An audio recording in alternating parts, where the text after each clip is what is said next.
करो जिनवर वत्स हस्त बद्धमानस संसार सागरो तारे नरवर नारी। अहो अहो श्री सदगुरु करुणा सिंधु अपार आप अमर पर प्रभु करे। अहो अहो उपकार। अनंत शुद्ध आत्माओं को नमस्कार। शुद्ध आत्मा स्वरूप प्राप्ति का लक्ष्य जिनका बन चुका है, प्रयत्नशील उन सभी साधकों को नमन नमन नमन। प्रभु परमात्मा देवादिदेव भगवान महावीर स्वामी के शासन में राजस्थान की धरती कोटा शहर दानबाड़ी दादाबाड़ी परिसर में आप हम सम्मिलित हैं अपने ही चेतन चिदानंद को जागृत करने के लिए। आए दिन सत्संग में अनेक प्रकार के ऊंचे अच्छे जीवन जीने वालों के उदाहरण भी सुनते हैं, अनेक ऊंचे अच्छे विचार भी सुनते हैं और अनेक प्रकार से अपने मन को समझाने की कोशिश भी करते हैं। पर फिर भी अतीत के जो संस्कार है, अनंत काल का जो अभ्यास है और अनंत काल के अभ्यास में शरीर में मैं बुद्धि बनी हुई है, वो मैं बुद्धि ही सारे कर्मों की जड़ है, सारे परिभ्रमण का कारण है, राग द्वेष का मूल मंत्र है। भूत और भविष्य में लगभग हर जीव का समय मनुष्य जीवन में भी उलझा रहता है और इतना वैज्ञानिक युग होने के बाद इतनी समझ विश्व को समेटने वाला मोबाइल और भी जितने भी साधन हैं, बौद्धिक विकास आज के समय में कमाल कमाल कमाल है। नित्य नया आविष्कार निकल रहे हैं, नित्य नई चेतना में नया नया ज्ञान बाह्य जगत में, व्यवहारिक जगत में, साधन और सुविधाओं में प्रकट हो रहा है। पर फिर भी एक प्रश्न लगभग मनुष्य के जीवन में बना ही रहता है। एक प्रश्न मनुष्य के जीवन में लगभग बना ही रहता है और वह प्रश्न है मैं कौन। मैं कौन, मैं कौन, ये प्रश्न किसमें उपस्थित होता है? प्रश्न की क्षमता किसमें है? जड़ में है कि चेतन में है? प्रश्न की क्षमता जड़ में नहीं हो सकती, चेतन में होती है। प्रश्न कभी किसी पदार्थ में उत्पन्न नहीं होता है, चलते फिरते इंसान में ही प्रश्न उपस्थित होता है। जड़ जगत में चेतना ही नहीं है, जीव की शक्ति नहीं है, सुख दुख की अनुभूति नहीं है। जड़ किसे कहते हैं? हम बार बार बोल रहे हैं, जो अपने को न पहचाने, न दूसरे को न पहचाने, जिसमें ज्ञान शक्ति ही नहीं, अनुभव शक्ति नहीं, सुख दुख की पहचान ही नहीं, उसे जड़ कहते हैं। शंका किसमें पैदा होती है? श्रीमद राजचंद्र भाई कहते हैं, आत्मा नहीं शंका करे, आत्मा पोते आप। आत्मा नहीं शंका करे, आत्मा पोते आप। शंका नो करनाते अचरज ए अमाप। अमाप आश्चर्य है। किस बात का आश्चर्य है? आत्मा स्वयं शंका करती है, आत्मा कैसी है, आत्मा का स्वरूप क्या है, आत्मा कहाँ रहती है, आत्मा कहाँ से आती है, आत्मा कहाँ जाती है। ये सारे प्रश्न जो उपस्थित होते हैं, प्रश्न चेतन में ही उपस्थित होते हैं, जड़ में प्रश्न उपस्थित नहीं होता। कोई भी जड़ जगत का साधन, सुविधा, व्यवस्था, उसमें प्रश्न की क्षमता ही नहीं है, प्रश्न की शक्ति नहीं है। आपके हाथ में अंगूठी है, आप चेतन है, शरीर जड़ है पर शरीर में आत्मा है। आप प्रश्न करेंगे ये अंगूठी कितने की है, कितने में ली, कब बनवाई, किसने बनवाई, सारे प्रश्न उपस्थित जितने भी हो सकते हैं। ये मकान किसने बनवाया, ये पंडाल किसने बनाया, ये कपड़े की व्यवस्था किसने दी, ये हीरा माणक मोती सोने चांदी के आभूषण किसने बनवाए, किसके हैं? ये सारे प्रश्न चेतन में उपस्थित होते हैं। जिसको लेके आप प्रश्न कर रहे हैं कि 4 चूड़ी हीरे की किसने बनवाई, चूड़ी के पास कोई जवाब है? चूड़ी में प्रश्न है। चूड़ी को अपनी कीमत मालूम है, पहनने वाले की कीमत मालूम है। चूड़ी को क्या मालूम है? चूड़ी जड़ है, हीरा जड़ है, माणक मोती जड़ है, सोना चांदी जड़ है, ईंट चूना पत्थर जड़ है, कपड़े भी वर्तमान में जड़ है। कपास से बनी वो बात अलग है, पर कपड़े भी जड़ है। जितना संसार आंखों से दिखाई देता है सब जड़ है। जड़ उसे ही कहते हैं न अपने को जाने न दूसरे को जाने। और ये प्रश्न उपस्थित लगभग कई जीव करते हैं, महाराज साहब आत्मा को कैसे जाने, आत्मा को कैसे माने, आत्मा कहाँ रहती है, आत्मा कैसी है, आत्मा का स्वरूप क्या है, आत्मा की व्यवस्था क्या है। पर ये प्रश्न उपस्थित किसमें होता है? प्रश्न की क्षमता किसमें है? प्रश्न की क्षमता जीव में है और जीव ही प्रश्न करता है। इसलिए श्रीमद रायचंद जी ने एक दोहे में लिखा है, आत्मा नहीं शंका करे आत्मा पोते आप। आत्मा स्वयं आत्मा की शंका करती है, आत्मा स्वयं आत्मा के लिए प्रश्न करती है। आत्मा नहीं शंका करे आत्मा पोते आप। आत्मा स्वयं ही प्रश्न करती है और स्वयं ही अपने बारे में जानना चाहती है। जबकि प्रश्न करने की शक्ति, सुख दुख की शक्ति, अनुभव की शक्ति, जीव अजीव को पहचानने की शक्ति, पदार्थ की उपयोगिता, आवश्यकता, सारा ज्ञान आत्मा में है। वो आत्मा का ज्ञान बाह्य जगत में जितना काम आ रहा है, जिस तरह काम आ रहा है, जो भी काम में ले रहे हैं, आकाश में प्लेन उड़ा या जो भी वर्तमान के वातावरण है, उस आत्मा को आत्मा ही नहीं जानती है। आत्मा स्वयं आत्मा को नहीं जानती है, आत्मा स्वयं आत्मा को नहीं मानती है। आत्मा स्वयं आत्मा के लिए प्रश्न करती है और आत्मा ही दूसरों के सामने जिज्ञासा प्रकट करती है।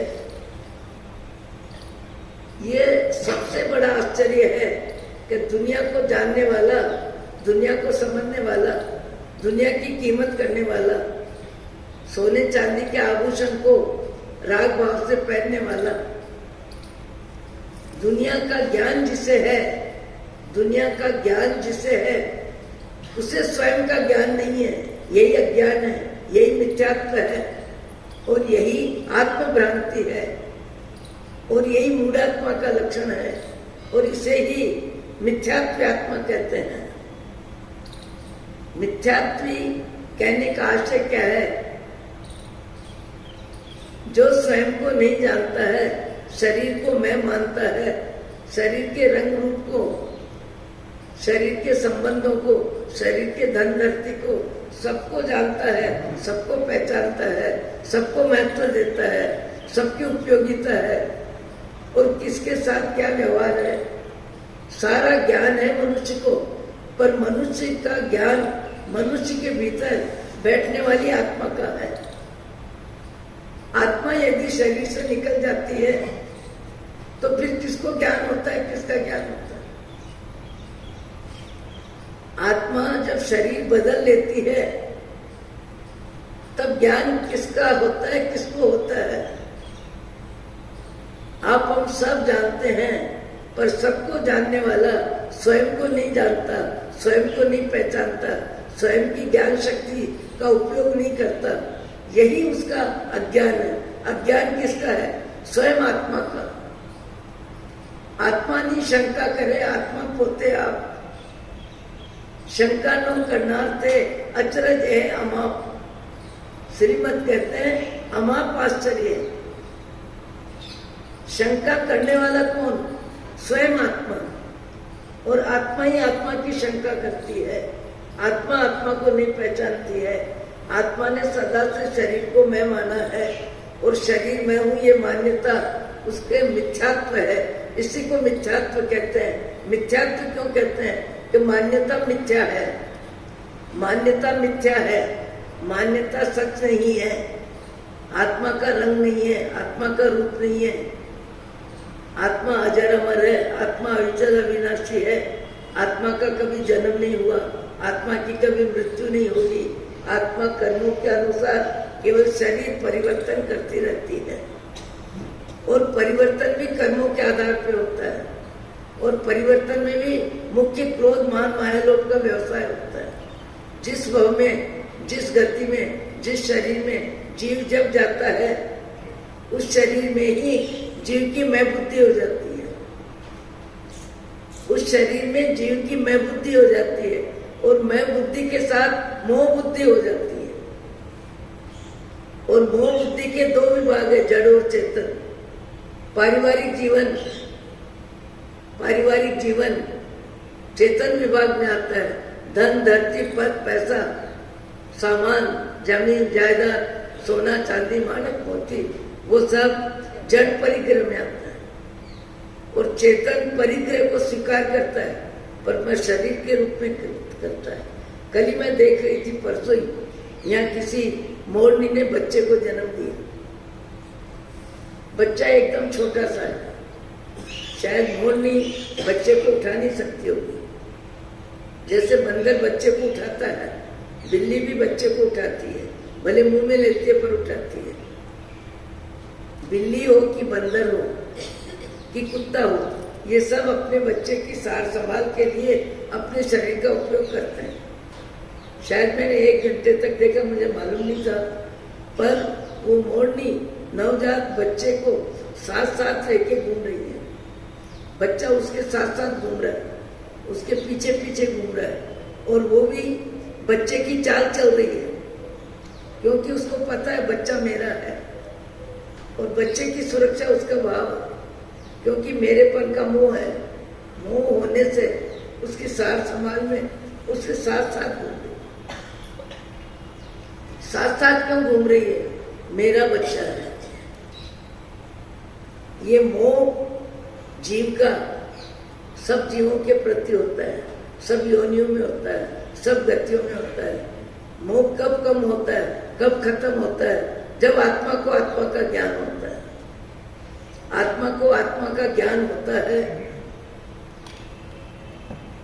वो आत्मा का ज्ञान मनुष्य भाव में हो सकता है पर हमको बाह्य जगत की समझ में आता है, शरीर समझ में आता है, शरीर की स्वस्थता समझ में आती है, संतान की योग्यता समझ में आती है, संतान की जरूरत समझ में आती है। परिवार में सबके लिए व्यक्ति को ज्ञान है पर जिसको ज्ञान है उसको अपना ज्ञान नहीं है। अपना ज्ञान नहीं है। मैं आत्मा हूं, मेरे में रंग रूप नहीं है, मेरे में परिग्रह नहीं है, मेरे में राग नहीं है। हम हमारे भगवान को कहते हैं वीतराग। वीतराग वीतराग कौन होते हैं?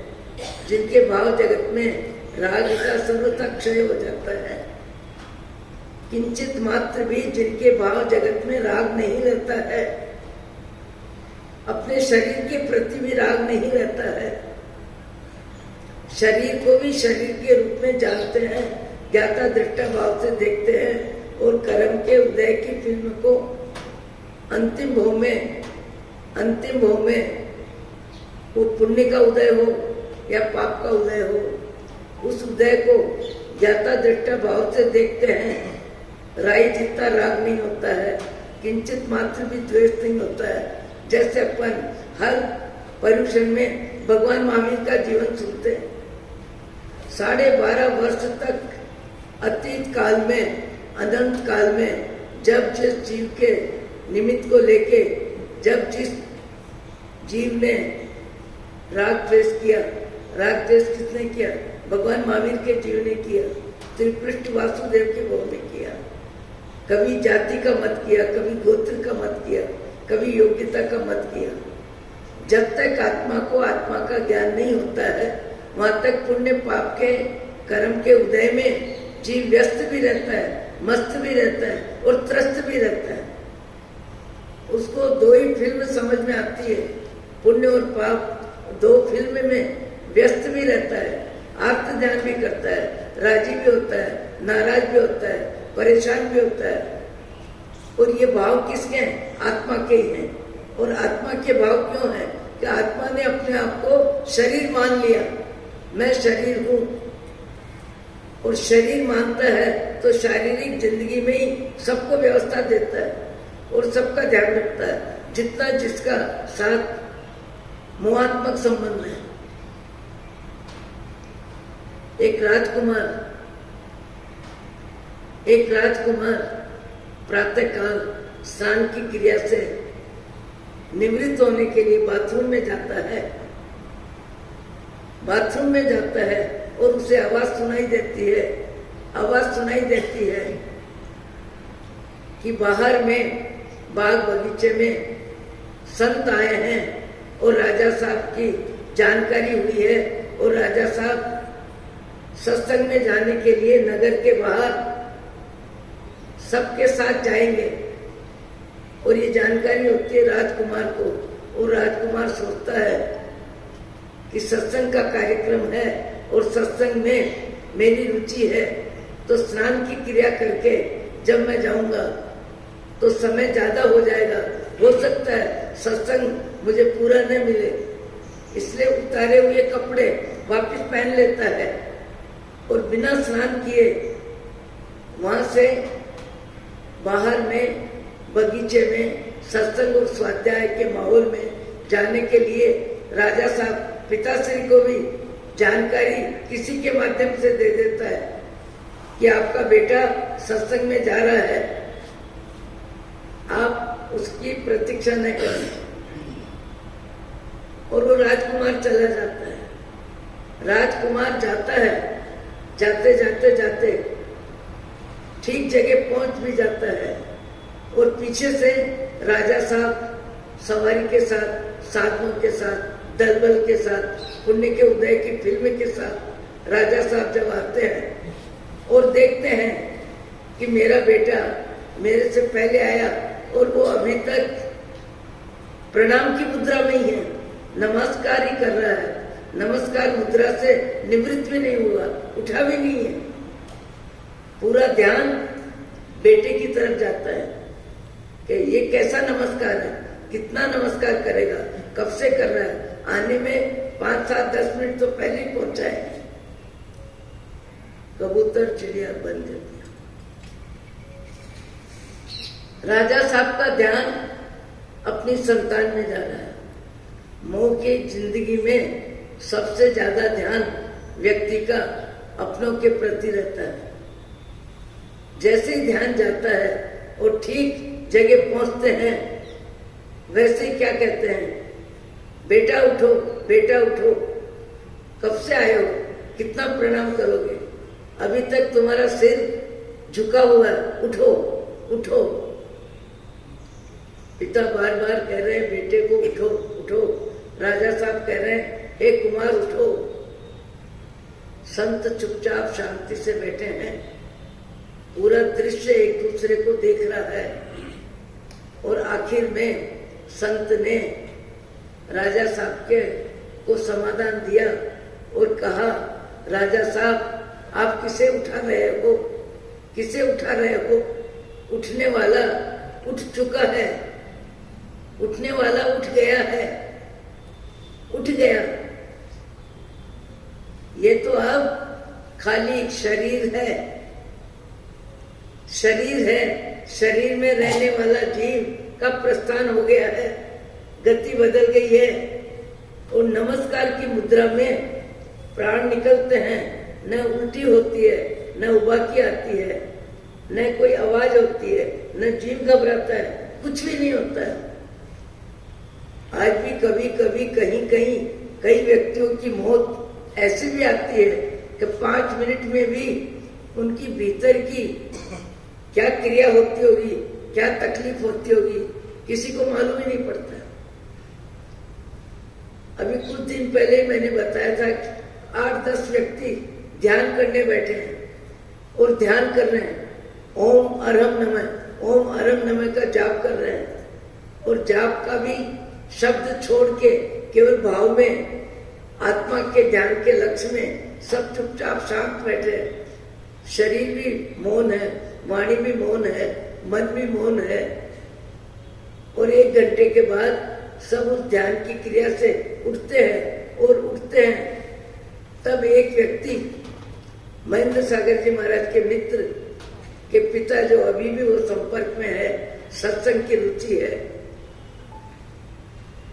तो उनको काबरा जी को कहा, साथ में ध्यान करने वाले 8-10 व्यक्ति, कि काबरा जी उठो, सबका ध्यान हो गया, आप भी उठो, सबका ध्यान हो गया, आप भी उठो, उठो। 3 बार बोला, उठो उठो। जो कि त्यों बैठे हैं, न तो ऐसे हुए, न ऐसे हुए, न गुड़के, न आवाज आई, न उबासी आई, और हिलाया, तब मालूम पड़ा कि काबरा जी का शरीर है, काबरा जी की आत्मा इस शरीर से विदा हो गई है। ध्यान में ही जिनका स्वर्गवास हो गया, और ध्यान में ही आसपास बैठने वालों को जानकारी भी नहीं हुई। ऐसी भी मौत आती है, किसी को जानकारी नहीं होती, नींद में व्यक्ति रह जाता है, खाते समय भी रह जाता है, चलते समय भी रह जाता है। जीव उसे ही कहते हैं जो किसी रूपी जगत को दिखाई नहीं देता है। आज तक जीव को किसी ने देखा, जीव को किसी ने भी नहीं देखा है। दिखाई जो भी देता है संसार में, सब पौद्गलिक जगत है। दिखाई देने वाला पौद्गलिक जगत है। पौद्गलिक जगत को कहते, रूपी जगत, वर्ण गंध रस स्पर्श जिसमें है, वो पौद्गलिक जगत है। और पौद्गलिक जगत आंखों से दिखाई देता है, पर उसमें भी आश्चर्य है कि पौद्गलिक जगत दिखता है, पौद्गलिक जगत देखता नहीं है।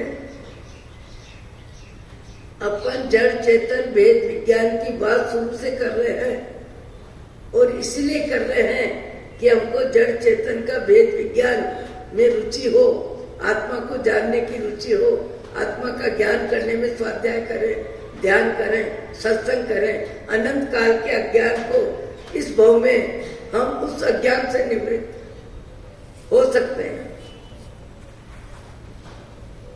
क्या शब्द आ रहा है?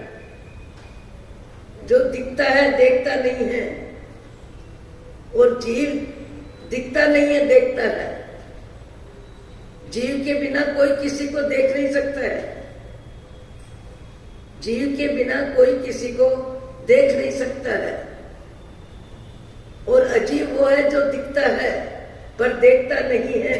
ये बात मैं बार बार बोल रही हूँ, क्योंकि अनंत काल में जीव ने हर भाव में शरीर को ही मैं माना है, और शरीर की मौत जिंदगी में ही नए कर्मों का बंद किया है, पुराने कर्मों का भुगतान किया है। और वो क्रम अनंत काल से जन्म मरण, जन्मो जीवो मरो, जन्मो जीवो मरो, ये क्रम अनंत काल से चल रहा है।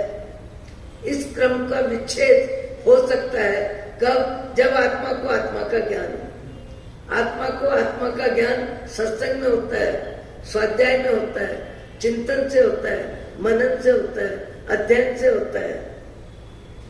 अभी व्यक्ति बैठा था और अभी नहीं है।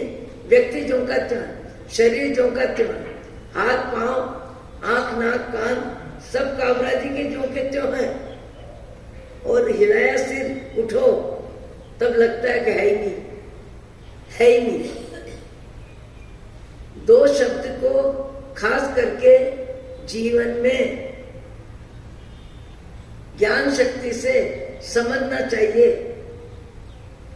जो दिखता है वो देखता नहीं है, और जो देखता है वो दिखता नहीं है।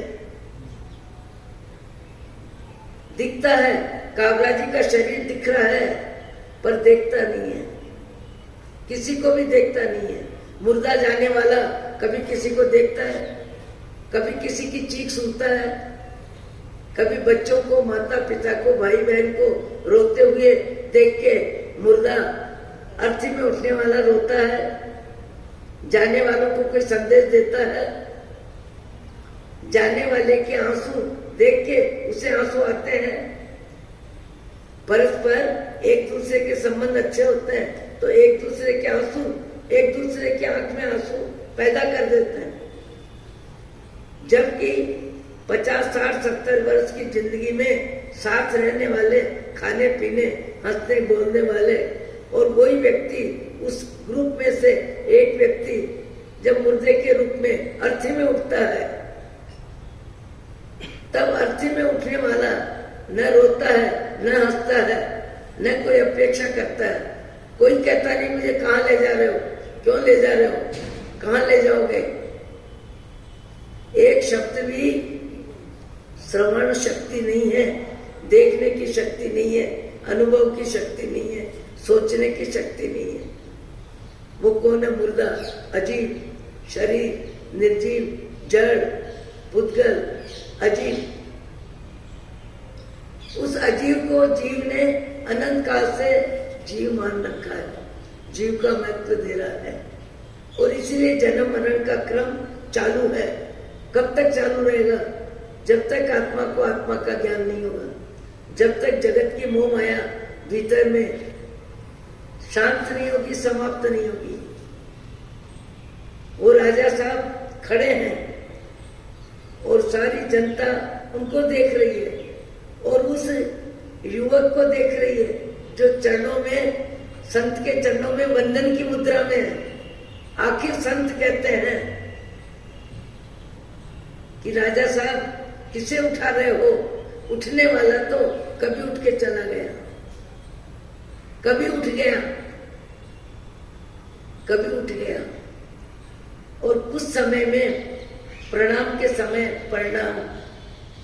प्रणाम के समय प्राण निकले, परमात्मा के स्मरण में प्राण निकले, नमन में प्राण निकले। वो जीव देवगति में गया, और देवगति तत्काल शरीर बन जाता है, और युवा अवस्था ही रहती है। न बचपन की अवस्था आती है, न वृद्ध अवस्था आती है, न असत्ता वेदनी का उदय आता है। देवगति की कई विशेषताएं हैं, और देवगति में जाने वाला एक बार क्षण भर के लिए देखता है कि मैं कहां से आया हूं।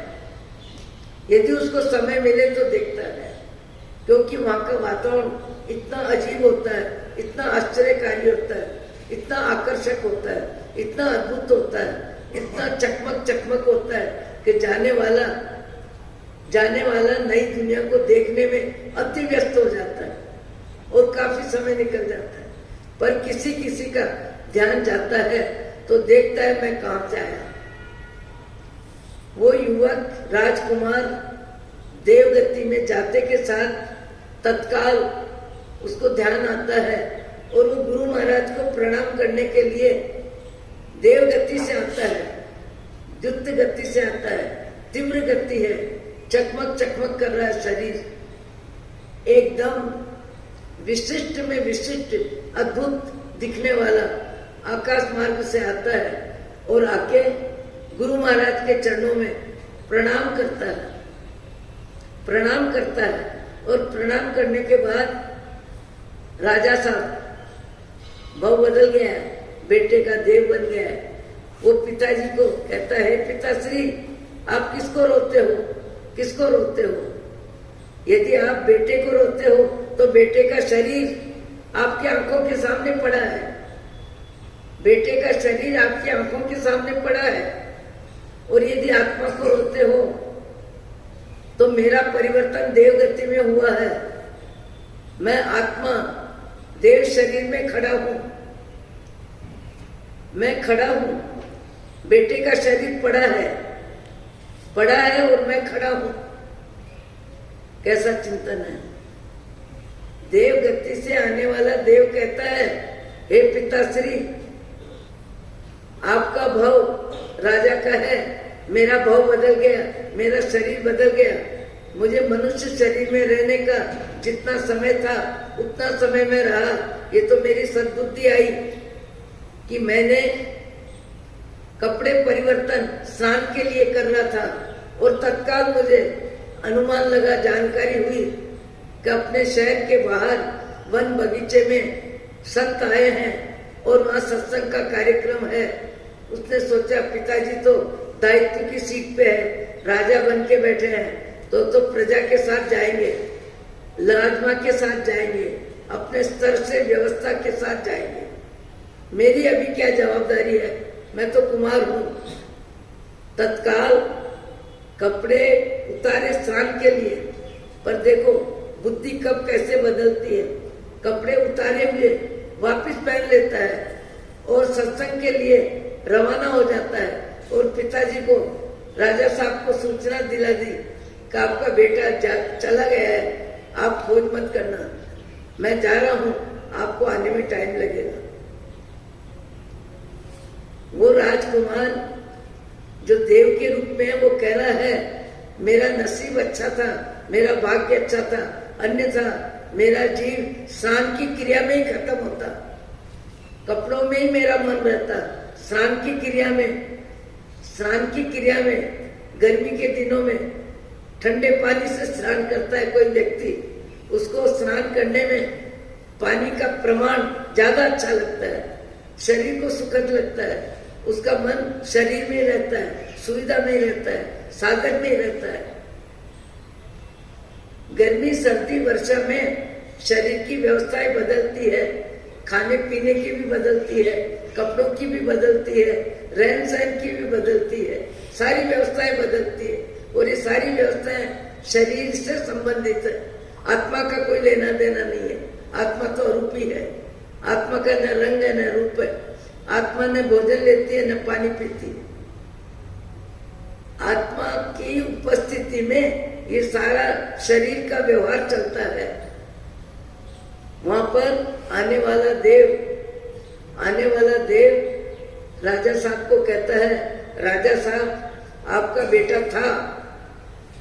बेटा था मैं मनुष्य भाव में, ये मनुष्य का शरीर आपके बेटे का शरीर पड़ा है, बेटे का शरीर पड़ा है, पर बेटे की गति बदल गई, और गति बदल गई इसलिए शरीर में मैं नहीं हूं, मैं अब देव गति में देव के रूप में हूं। और गुरु महाराज को प्रणाम करते हुए मेरे प्राण निकले, इसलिए मुझे देव गति मिली है, इसलिए मैं उपकारी के रूप में गुरु महाराज को प्रणाम करने के लिए आया हूँ, उपकार का एहसास करने के लिए आया हूँ, कृतज्ञता ज्ञापित करने के लिए आया हूँ, उपकारी के उपकार को नमस्कार करने के लिए आया हूँ। आप किसको रोते हो? बेटे का शरीर पड़ा है, यदि शरीर को रोते हो तो बेटे के रूप में आपका शरीर आपकी आंखों के सामने पड़ा है, और यदि आत्मा को रोते हो तो मैं देव गति में, मेरी गति बदल गई, मैं देव के रूप में आपके सामने खड़ा हूं। एक पड़ा है, एक खड़ा है। पड़ा कौन है? शरीर। खड़ा कौन है? जिसमें शरीर बदल गया, वो देव खड़ा है। आने वाला देव जो शब्द बोल रहा है राजा साहब को, पिताश्री आप पहले भव के पिता हैं, मैं इस भव में देव हूं, आप किसको रो रहे हैं? सारी प्रजा स्तब्ध हो जाती है, आश्चर्यचकित हो जाती है। ये संदेश सुन के किसको रोते हो? आपके बेटे का शरीर पड़ा है और मेरी आत्मा देव शरीर में खड़ी है। ये परिवर्तन, गति का परिवर्तन अनंत काल से आपके मेरे भाव जगत के अनुसार शरीर बदल रहा है, बदलता जा रहा है। अभी वर्तमान में मनुष्य जीवन में आने का चांस मिला है। अभी वर्तमान में आपके मेरे जीव को मनुष्य शरीर में आने का चांस मिला है, और ये चांस भी बहुत क्वालिटी वाला है। जहाँ देवगुरु धर्म की आराधना है, जहाँ सत्संग है, जहाँ स्वाध्याय है, जहाँ तत्व ज्ञान है, जहाँ भेद विज्ञान है, जहाँ जीव अजीव की पहचान होती है, ऐसे माहौल में हमको जो जीवन मिला है, यदि हम बाह्य जगत में न रींझे न रिंझावे, व्यक्ति जीवन में क्या करता है? दूसरों से रींझता है, रींझता है यानी प्रभावित होता है और दूसरों को अपने वैभव से प्रभावित करता है। शारीरिक जिंदगी में पुण्य कर्म के उदय की फिल्म में व्यक्ति पुण्य कर्म के प्रदर्शन में स्वयं राजी होता है, स्वयं देखता है और दूसरों को दिखाता है। देखता है और दिखाता है। देखता भी किसको है? शरीर को, शारीरिक वैभव को, धन धरती को, संपत्ति की व्यवस्था को। देखता भी क्या है? देखता क्या है व्यक्ति? किसी का मकान देखता है, किसी के कपड़े देखता है, किसी का जेवर देखता है, किसी का भोजन देखता है, किसी का वैभव देखता है, किसी के क्रोध को देखता है, किसी के लोभ को देखता है, किसी की ईर्ष्या को देखता है। नाराज राजी होने का नाटक जीवन में जीवन भर चलता रहता है और ये नाटक नए शरीर की प्रवेश की तैयारी करता है। और नए शरीर के प्रवेश में जीव कब जाता है? जब इस शरीर में रहने का आयुष्य पूरा हो जाता है। जब जीव का जन्म होता है तभी मृत्यु का समय जीव के साथ निश्चित होता है। कब मरेगा, कहां से मरेगा, कैसे मरेगा, विधि के विधान में अव्यक्त रूप में सब भीतर में क्लियर होता है। बाह्य जगत को जानकारी नहीं होती है। कोई भी जीव यहां से मरता है यानी सामान्य शब्द एक मरता है यानी शरीर बदलता है। शरीर बदलने से पहले जाने वाले शरीर की व्यवस्था निश्चित हो जाती है, गति बदल जाती है, जाति बदल जाती है, स्थान की जानकारी हो जाती है, कौन जीव किस शरीर में जाएगा। ये व्यवस्था कोई किसी की नहीं करता है। ये कुदरत की व्यवस्था है, अपने भावों की व्यवस्था है और भाव की व्यवस्था ही सारी व्यवस्था बदलता है। जैन दर्शन कोई देव देवता का माध्यम नहीं लेता। ये प्राकृतिक व्यवस्था है, प्रकृति की व्यवस्था है, अपने कर्मों की व्यवस्था है और अपने कर्म की व्यवस्था ही अपने को शरीर बदलने की व्यवस्था देता है, परिवार बदलने की व्यवस्था देता है। कुत्ते बिल्ली के शरीर में जाने की व्यवस्था भी मिलती है और देव बनने की व्यवस्था भी मिलती है। और कभी कभी कोई व्यक्ति जिसमें सद्गुणों की संपन्नता ज्यादा होती है उसको मनुष्य के शरीर में से मर के मनुष्य के शरीर में आज के वातावरण में भी आने का फिर से अवसर मिलता है। ध्यान से सुनिए, पुण्य का प्रमाण ज्यादा होता है उसे देवगति मिलती है और सद्गुणों की संपन्नता जिसके जीवन में जितनी ज्यादा होती है उसको फिर से मनुष्य शरीर आज के माहौल में मिल सकता है। 7-8 भाव लगातार मनुष्य मर के बार बार मनुष्य बन सकता है। कब? जिसके जीवन में सद्गुणों की अधिकता है, करुणा है, सेवा है, परोपकार है, दया है, जिसमें क्रोध मान माया लोभ का व्यवसाय कम है। ऐसे मनुष्य जिनमें क्रोध मान माया लोभ का अति व्यवसाय है उनको तिर्यंच गति बहुत व्यापक है।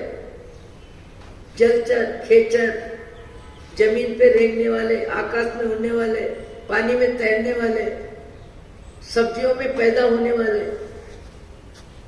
सब प्रकार के जीव जंतु तिर्यंच गति में अपन अनुमान नहीं लगा सकते। इतने सूक्ष्म में सूक्ष्म जीव होते हैं। कुंथुआ कभी देखा होगा, वर्षा के दिनों में चटाई भी यदि हम लोग कभी एक तरफ रख देते हैं उसको काम में नहीं लेते हैं और 2-3 महीने के बाद कभी कभी कोई महिला उसको खोलती है और खोल के झटकती है तो उसमें कुंथुए हजारों मिलेंगे। इतने सूक्ष्म कुंथुए होते हैं, उनमें भी जान होती है, उनमें भी स्पंदन होता है। इतने जीवों की हिंसा वर्षा की ऋतु में कई प्रकार के साधन सामग्री में भी होती है। आकाश मार्ग में उड़ने वाले, धरती पे चलने वाले, पानी में रेंगने वाले, सब्जी में, दाल चावल में कई प्रकार के कीड़े होते हैं। आज भी जिनको जीव दया का भाव होता है, जिनमें धार्मिक संस्कार होते हैं, द्रव्य में जीव दया के भाव होते हैं, वो जल्दी किसी को करेला बनाने के लिए मटर टमाटर, मटर और दूसरा मटर की तरह दूसरा एक और सब्जी होती है छोले। ये लगभग नौकर को जल्दी देते नहीं है, क्योंकि पत्ता गोभी में भी भीतर भीतर में कई प्रकार के जीव होते हैं और इसमें करेले में, भिंडी में कई प्रकार के छोटे छोटे जीव होते हैं, लटे होती है। जिसमें जीव दया के भाव है वो दूसरा काम ले लेगा, पर सब्जी सुधारने में स्वयं साथ बैठेगा और उन जीवों को शांति से कई वनस्पति के आसपास रखाने की बात करेगा। जीव दया ही रमिजयी नित्यम सत्यम वदिजयी। जीव दया मनुष्य के जीवन में सबसे ज्यादा होनी चाहिए। जीव दया सब धर्मों में प्रधान है। जीव दया को सब जगह मुख्यता दी है। जीवो और जीने दो, ये संदेश भगवान महावीर का उद्घोष है। जीवो और जीने दो। दूसरों की जीवन शैली में हम सहयोगी रहें, ये जीव मैत्री भाव, ये जीव दया के भाव जिनमें होता है। नहीं तो कई जगह हम देखते हैं पैसा अधिक होता है, सुविधा होती है, साधन होते हैं, नौकर चाकर होते हैं, जबान हिलती है, उनका शरीर नहीं हिलता। जबान हिलती है, शरीर नहीं हिलता है। साफी देने में पानी की बाल्टी में कपड़ा डाला और साफी दी और सैकड़ों चींटियां चल रही है और वो चींटियों की जिंदगी का समापन हो जाता है। धार्मिक रुचि, जीव दया का प्रेमी कोई भी श्रावक होगा, वो उस समय कर्मचारी को कहेगा ठहर, पहले स्वयं झाड़ू लेके उन जीवों को अलग करेंगे और फिर साफी की बात करेंगे। पर जिनके भाव जगत में जीव दया के भाव ही नहीं है, जिनको दूसरों का जीवन जीवन ही नहीं लगता है, अपना जीवन ही जीवन लगता है। कई व्यक्ति तो ऐसी भी गलती करते हैं, ऐसी भी गलती करते हैं। मक्खी बैठती है, मच्छर बैठता है, तो उड़ाने की जगह उसे ऐसे करके खत्म ही कर देते हैं, सीधा हाथ मारते हैं और उनकी जिंदगी का समापन हो जाता है। उसने केवल अपनी पेट की पूर्ति के लिए आके आपकी चमड़ी पे बैठा और आपकी चमड़ी पे बैठा, इसलिए उस जीव के प्रति अपने को द्वेष आता है, उस मच्छर के प्रति द्वेष आता है। और द्वेष कैसा आता है? ऐसा करते हैं, उसके प्राण खत्म हो जाते हैं। जीव दया प्रेमी व्यक्ति ज्यादा में ज्यादा दया भाव रखता है, करुणा भाव रखता है, सेवा भाव रखता है, संवेदनशील होता है, पर दुख कातरता का गुण होता है। पर दुख कातरता का गुण होता है, संवेदनशीलता होता है। चाहे पड़ोसी हो, चाहे मनुष्य हो, चाहे जीव जंतु हो, चाहे पशु पक्षी हो, सबके प्रति उसकी आत्मा में सद्भावना का अपनापन होता है, मैत्री भाव का अपनापन होता है। ऐसे जीव मनुष्य भाव प्राप्त करके जीवन को सार्थक करते हैं, जीवन को ऊंचा उठाते हैं, नरक गति से और त्रियंच गति से छुट्टी लेते हैं और मनुष्य और देव गति से अपने आत्म स्वरूप को प्राप्त करने का पुरुषार्थ करते हैं और अरिहंत सिद्ध की अवस्था प्राप्त करते हैं। आप कहोगे सत्संग में, अरे सत्संग में बात नहीं करेंगे तो कहाँ करेंगे? और सत्संग में बात नहीं सुनोगे तो आप बाजार में सुनोगे क्या? व्यापार की जगह सुनोगे, जीवन में सुनोगे, खाने पीने की क्रिया में, मोह शौक में, घूमने फिरने जाने में, ये स्वाध्याय कहाँ सुनने को मिलता है? ये स्वाध्याय सत्संग में ही मिलता है, संतों की निश्रा में मिलता है। या जो स्वाध्याय करते हैं वो परस्पर एक दूसरे के साथ ज्ञान चर्चा करते हैं। नहीं, ज्ञान चर्चा के लिए आदमी के पास समय कहाँ होता है? समय होता है, रुचि नहीं होती है। रुचि नहीं होती है तो पुस्तक पढ़ना भी अच्छा नहीं लगता। रुचि के बिना भगवान का नाम लेना भी अच्छा नहीं लगता। रुचि के बिना धन होने पर दान देने में रुचि भी नहीं आती, जीव दया में भी रुचि नहीं आती। आकृति के मनुष्य बने पर प्रकृति और प्रवृत्ति में हमारे जीवन में मनुष्यता साकार हो, इसी शुभकामना के साथ ओम शांति। अहो श्री सद्गुरु करुणा सिंधु आपा हमारे पर प्रभु